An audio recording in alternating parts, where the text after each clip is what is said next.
So somehow, I don't know how this has happened, but the Ashes of Creation lawsuit has just actually gotten a lot more serious. Here we go. Let's watch it.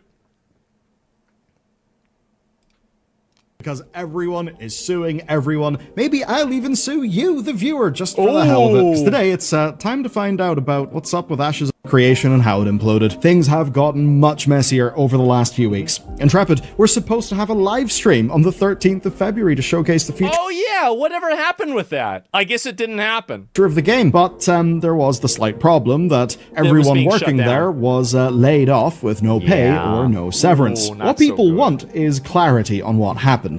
People have not gotten that, but what we have got is loads of lawsuits and a hell of a story for us to go through today. Staff are suing Intrepid, investors are planning suits against creative director and former CEO Stephen Sharif, and Sharif himself has delivered on his promise, because he's also brought legal action against the people he claims have stolen the company from him in a Wow. So he's suing, holy shit. multi-year scam designed to end with them being on top. It's quite a lot. Now, these are freshly filed suits, and they only reflect the events and the opinions of each plaintiff, right? So it reflects what they want to put forward. You need to remember that everyone is going to make themselves look good, and the people that they're suing look awful. That's how these things go. So today, we're actually not discussing reality. We are discussing allegations. And boy, are there some damning allegations to discuss. Let's begin with the staff. And the good news is, this is the most clear-cut bit of legal action. As early as February 4th, laid-off developers were filing class action lawsuits arguing that Intrepid broke the WARN Act, issuing notices, and then immediately firing everyone. Which seems like that was true. Unpaid wages, severance, and the lost 60 days of notice, plus a ruling that the layoffs were illegal. The question then is who bears responsibility, and this is where everyone else's lawsuits come in. See, it's nobody's fault, right? Of course. The employee bit would really be the clear-cut one. Now we're going to get into murky waters. But I've actually got a quick update to your EDC first, thanks to Ridge, today's sponsor. Now, they've been my go-to wallet for years now. I use the wallet, I use the key case. Love my key case in gunmetal and in leather. They're gorgeous. And they've also leveled up, now with the Ridge 2.0, which is lighter, it's more modular, and it pairs with their new tracker card. It's of course Apple Find My compatible with a nice 95 decibel ringer, and it's wirelessly rechargeable. It's convenient. Losing one's wallet sucks. With this, it won't happen again. And since we won't be... I've had the same wallet since 2003. Using a Ridge wallet, it's good they've now launched their built-for-life warranty that covers damage, lost, and even stolen gear, which is kind of unheard of. I've never felt the reasoning. And on top of that, the big news is their anniversary sale is now live, up to 40% off everything, and they have new colorways, which are some of their best yet. There's iridescent forged Fetty and Ocean Light. And if you've been waiting for a reason to pull the trigger, this really is the time. Between the wallets, the power bank, the key case, everything they do Ridge is basically just my EDC at this point. You'll get up to 40% off with a 99-day money-back guarantee and a lifetime warranty at ridge.com/bellular. Just head to that URL, go sort yourself out. Or, you know, gifts. They're really good for gifts. Thanks to Ridge for sponsoring the video. A company called TFE Games Holdings LLC sued Stephen Sharif and his husband John Murr on February 9th, as spotted by Theory I didn't know this at all. Who's doing fantastic work surfacing all of this as it happens. Holy shit. TFE now owns Intrepid and the assets of Ashes of Creation, and they claim that Sharif has actively withheld documents, passwords, and more, breaching his fiduciary duty to the company and to the board. And this is apparently why staff haven't been paid and why the warrant obligations are not being met, because they quite literally can't get to the funds. And on top of that, Sharif allegedly did not warn the board about a $3.5 million credit claim on incoming Steam revenue. And that's huge. So he didn't say that because there was I'm assuming that there was a credit claim that they had from the bank that basically didn't do that. Also alleges that between $10 and $20 million of the $130 million raised for Ashes of Creation are unexplained, unrecorded, quote, misappropriations. And What? then there are the loans. 10 to $20 million? $362,000 to Sharif, 6.7 million to Moore, and 4.86 million in undocumented. Wait, defendant Sharif made or caused to be made certain unauthorized transfers to himself totaling $4.8 million with no documentation or indication that such transfers, whether such transfers were a loan, salary, fee, reimbursements, shareholder distribution, or gift. The, quote, Sharif transfers. Personal transfers to Sharif Wow. and 8.5 million to purchase a property that was then sold with the loan never being repaid. What so, the fuck? That's a lot of allegations. Sold the property for $8.5 million and never repaid the company? It seems there's a lot of money moving around What with the record fuck? keeping that doesn't adequately explain it.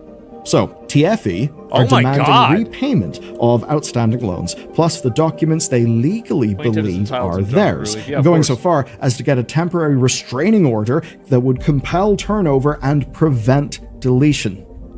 Jesus. Quite a lot. And much of this aligns with a viral video from YouTuber cked, Oh my who was God. approached by investor Jason Karamanis. Now, Karamanis is not currently named in any of these lawsuits. Yeah. He's just providing evidence and his account of events. Now, he claims that he introduced Stephen Sharif to Robert Dawson, a major backer, and helped secure the funding that led to Dawson contributing $80 million in total.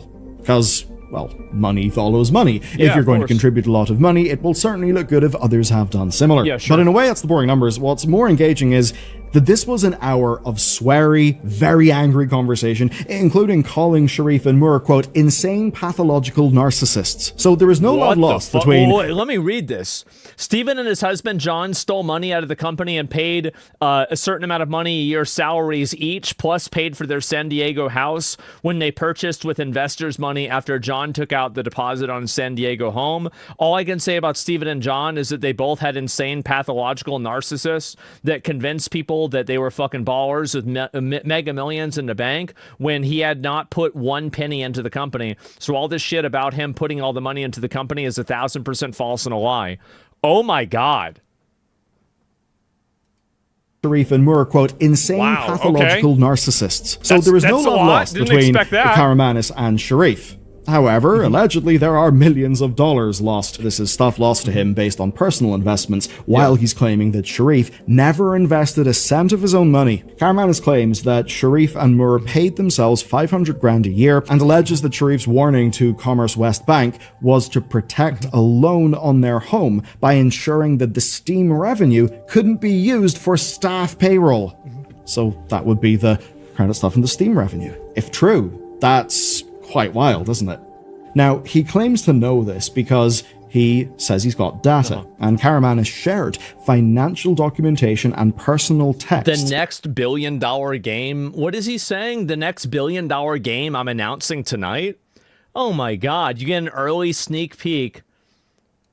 Text with cked showing a total What? debt for Intrepid somewhere between $100 and $140 million. Now, the texts $140 million. mostly show two businessmen trying to convince each other to invest or to pay back loans, with Karamanis becoming increasingly hostile as it begins to become clear that he's not getting his returns. Yeah, you can see very clearly. Well, I guess, okay, that's all on one day.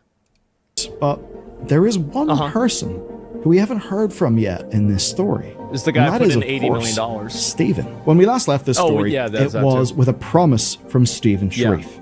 He you intended to explain file more. legal action Exactly. and hoped that that would give everyone, quote, a better understanding of what happened. And Yes. as of Valentine's Day, he's filed as well. Now, Sharif is suing Intrepid and their current board, led by Robert Dawson, plus Dawson's company, TFE Games Holding, which now controls Ashes of Creation. He's suing to stop them from selling the IP and the assets, to undo the foreclosure that transferred ownership, and to remove the board entirely. And here's his account of how things got to this point. It begins, of course, with the 2017 Kickstarter, and we learned that Intrepid was running on debt from day one. That basically means investor loans that would convert to equity or would have to be repaid. Now, Sharif I feel like that also could it could make it seem like that if there's like a like a lawsuit for the other investors, and he's misleading people, telling them that he invested into it himself.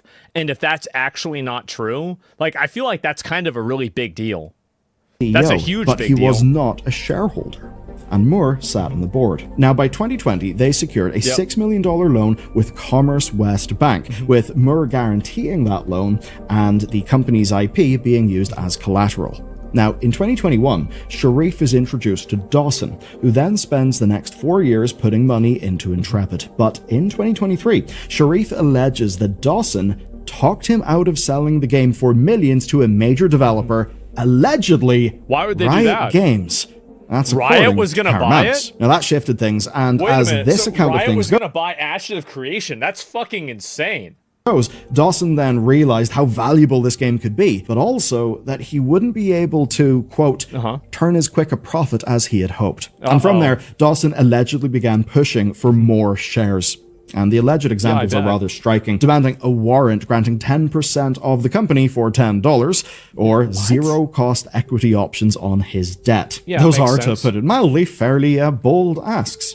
Now, why would Sharif and the board agree to this? Well, the claim here is that Dawson threatened them, that he threatened to cut off payroll, to sue the company, and to financially ruin Sharif, or even to physically harm him. And Sharif claims that this took a serious personal toll. And I read a quote, an extreme health crisis, including a hypertensive emergency and acute kidney failure, hospitalization, and vision loss from blood pressure complications, including muscular edema.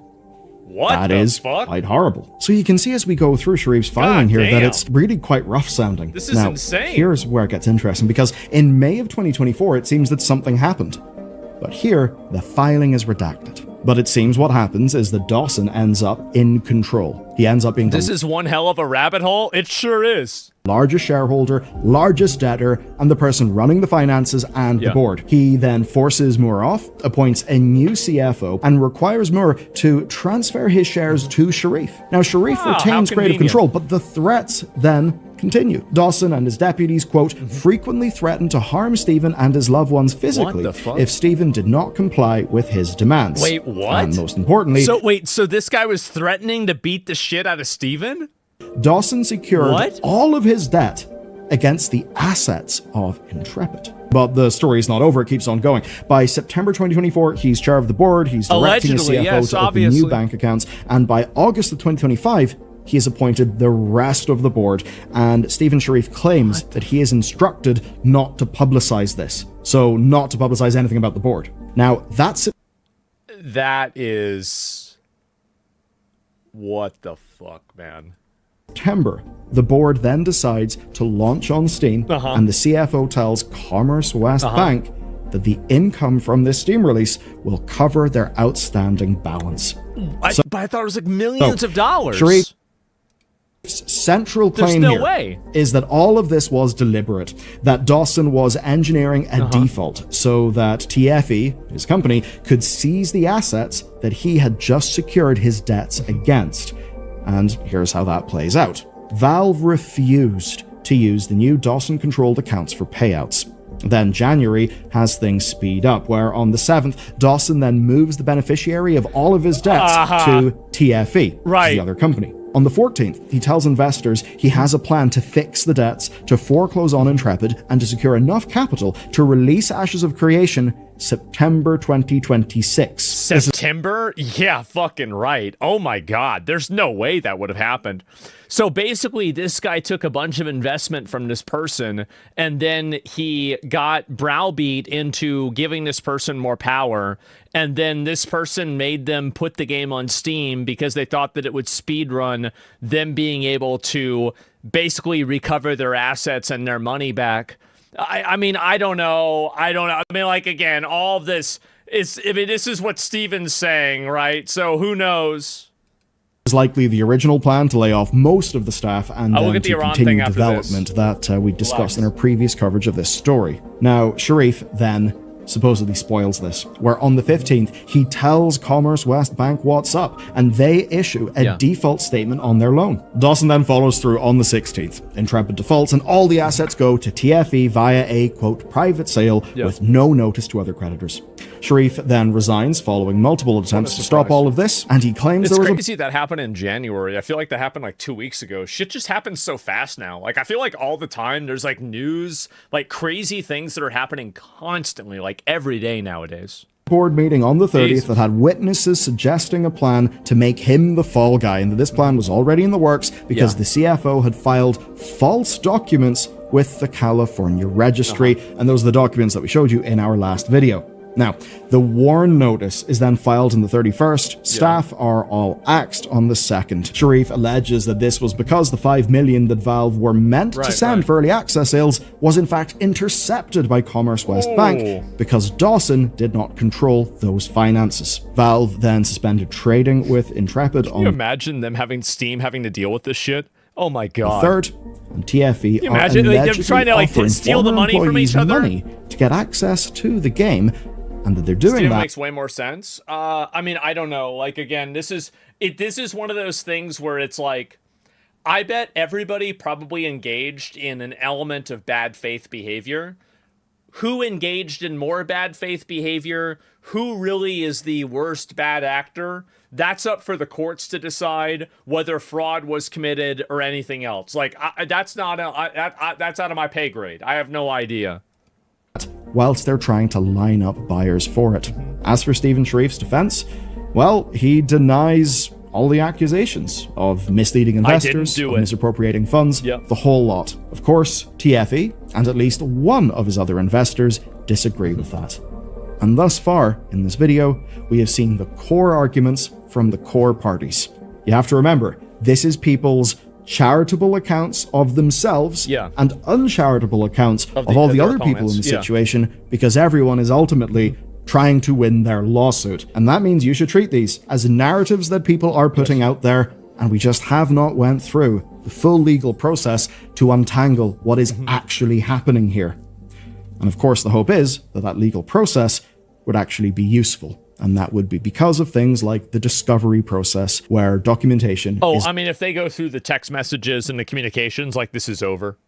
Like, they're going to immediately figure it out. And I think that it could be a case where, like, really, it's a case where, like, there are no winners, right? There's just, like, who loses more. Legally required. It's a good chance to be handed over. Now, with that said, let me boil this all down into the core stuff to remember about what's going on with this game. The common thread here is kind of simple. It's that Intrepid was a company that just kept wheeling and dealing to keep its lights on right up to the very end. And from the framing of Karmanis and Dawson, they are heroes who try to salvage the game from, quote, insane pathological narcissists who would have never released anything and I suppose would have kept flipping off funds from the game into houses and lifestyle and all that. From Stephen Sharif's perspective, he is the victim of an abusive group of investors who schemed for years to benefit themselves at the expense of the developers, the players, and of course, himself. Yeah, I thought about messaging Steven and being like, bro, like, I'm sorry to see what happened with the game, but like, honestly, this stuff is just like, it's just been like so complex. I just like assumed he wouldn't even reply. I was going to be like, sorry to see what happened with the game. You know, I think that we were all pretty excited for it. But yeah, I mean, that's it. These types of shareholder derivative cases usually take 3 to 5 years. Oh, God. Well, hey, at least it's going to take less time than the game would take to come out, right? Right. Who's wrong? We cannot say right now. Do expect that almost everyone will come off worse than their own account of themselves. That's how these things tend to go. But basically, the court battles to decide who's right and who's wrong are only just beginning. There will be more updates on this channel as it develops. And if the complete wasted potential of this really gets you activated, well, check out this video next about Blue Point, about PlayStation. Oh, it was so sad to see that. Some potential has been squandered. It's awful. Let me link you guys this video. This is a good video. I didn't know anything about these new lawsuits. I had no idea about this. This is the first time I'm looking at it or seeing it or anything. And I'm not that surprised, but at the same time, it's quite disappointing, isn't it? It's very disappointing. I hope Narc comes back. He has no content now. Yeah, I guess not, right?